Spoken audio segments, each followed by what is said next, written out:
Banyak teman-teman yang nanya, apa benar Presiden Jokowi itu condong ke Prabowo Subianto? Pertanyaan ini banyak banget saya terima, sampai saya itu bosen jawabnya. Mendingan saya jawab di sini aja deh, sekalian biar pada paham semua.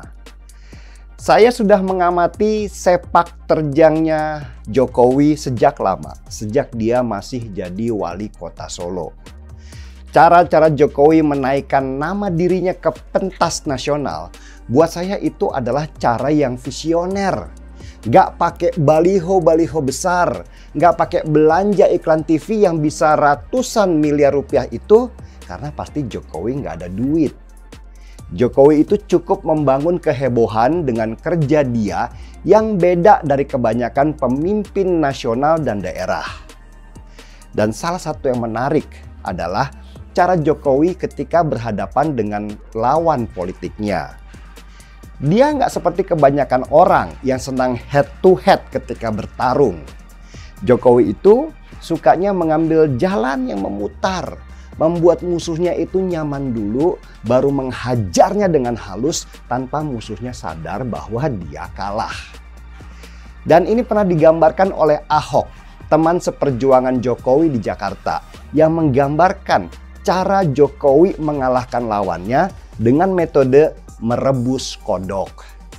Caranya, kata Ahok nih, dia taruh sebuah panci berisi air dingin di atas kompor. Kemudian dia masukkan seekor kodok di dalam panci itu. Sang kodok merasa nyaman karena airnya dingin, tanpa sadar kalau api di kompor itu dinyalakan pelan-pelan.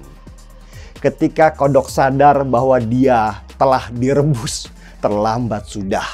Kodok pun mati perlahan. Saya juga pernah menulis itu di buku Jokowi The Art of War.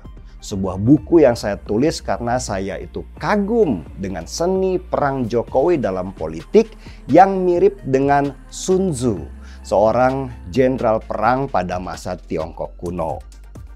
Strategi Sun Tzu yang terkenal adalah dekatlah pada temanmu, tetapi lebih dekatlah pada musuhmu. Ini yang mengagumkan. Balik ke pertanyaan teman-teman tadi, kenapa kok Jokowi seolah-olah condong ke Prabowo dalam Pilpres kali ini? Saya jawab, pertama, konsep condong ke Prabowo itu sebenarnya sudah salah besar. Yang harus diingat, Prabowo itu menterinya Jokowi. Jadi Jokowi pasti seringlah komunikasi dengan Prabowo menterinya. Sama seperti ketika Jokowi sering komunikasi dengan Pak Basuki, Menteri PUPR, Bu Retno, Menteri Luar Negeri, dan menteri-menterinya yang lain. Bedanya, Prabowo karena mau nyapres, dia sering mengkapitalisasi hubungan dekat dia dengan Jokowi supaya bisa merebut pendukung Jokowi. Ini memang strategi kampanye Prabowo yang gak banyak disadari oleh para pendukung Jokowi. Sehingga mereka merasa Jokowi lebih dekat ke Prabowo. Ya masa sih presiden harus musuhin menterinya sendiri? Enggak lah. Kalau sama Ganjar kan nggak mungkin kelihatan Jokowi sering komunikasi. Karena Ganjar itu gubernur yang bukan pembantunya presiden. Tapi di luar itu yang saya dengar nih, Ganjar itu sering banget komunikasi dengan Jokowi karena mereka memang temanan sejak lama. Bukan baru-baru ini saja. Yang kalian perlu semua tahu, yang bisa mengubah hati Bu Megawati supaya PDI Perjuangan akhirnya memilih Ganjar Pranowo sebagai capresnya, ya Jokowi. Jokowi lah sejak dulu yang selalu memaksa PDI Perjuangan cepat-cepat deklarasikan Ganjar Pranowo karena kalau terlalu lama disimpan itu bisa bahaya. Di sini Jokowi adalah kingmaker yang membuat peta calon presiden itu langsung berubah total dan membuat Prabowo panik sehingga langsung buru-buru ketemu Jokowi pas Lebaran dengan alasan silaturahmi. Yang kedua, Jokowi itu nggak suka sekali dengan Anies Baswedan karena menurut dia Anies itu hanyalah calon presiden populis yang nggak bisa kerja sama sekali. Perhatikan saja, Jokowi itu nggak pernah sekalipun endorse Anies sebagai calon presiden. Malah dia terkesan menghindar ketika Anies ingin bertemu dengannya. Kacaunya Jakarta ketika dipimpin Anies itu adalah bukti nyata bahwa Anies nggak bisa kerja, hanya bisa ngomong doang. Tetapi masalahnya, hasil survei pada masa itu menaikkan nama Anies ke permukaan karena emang didesain sama tim suksesnya Anies. Dan kalau Anies, Ganjar Pranowo, juga Prabowo akhirnya resmi menjadi calon presiden, maka dengan adanya 3 calon presiden, kemungkinan besar akan ada 2 putaran saat pemilu.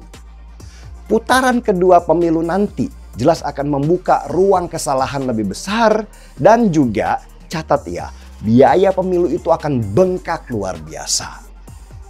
Maka yang bisa dilakukan Jokowi adalah bagaimana membuat pilpres nanti hanya ada 2 pasangan calon saja supaya bisa 1 putaran.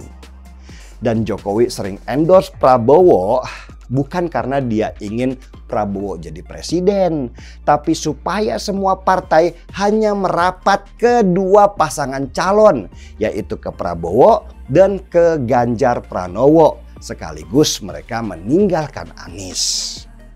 Jokowi bisa jadi menjadikan Prabowo sebagai magnet baru supaya seimbang antara Prabowo dan Ganjar.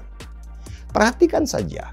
Pelan-pelan surveinya Anies yang tadinya ada di teratas sekarang jadi nomor bontot. Sedangkan Ganjar dan Prabowo itu bersaing ketat. Ini yang sekarang sedang dilakukan oleh Jokowi. Memang melihat langkah caturnya Jokowi itu nggak bisa pakai kacamata kuda yang lurus-lurus aja. Pandangan kita itu harus lebih luas. Kemana Jokowi akan melangkah? Karena langkahnya itu susah ditebak. Jokowi adalah kingmaker yang sesungguhnya. Dia yang menjadi dirijen dalam sebuah kelompok orkestra. Orang yang dulunya dimaki-maki, planga-plongo itu menunjukkan kualitas terbaiknya. Kalau cuma lihat strategi Jokowi nggak pakai konsep jalan memutar, ya banyak yang ketipu dan mengambil jalan yang salah. Dan saya yakin Pilpres kita nanti hanya ada 2 saja pasangan calon. Dan kalau itu terjadi, maka kita baru melihat kemana Jokowi akan betul-betul berpihak. Politik itu tentang karakter. Dan kalau mau melihat kemana angin politik, perhatikan saja karakter orang-orang yang ada di belakangnya. Sudah paham? Kalau sudah, kita seruput kopi dulu supaya bisa lebih tenang.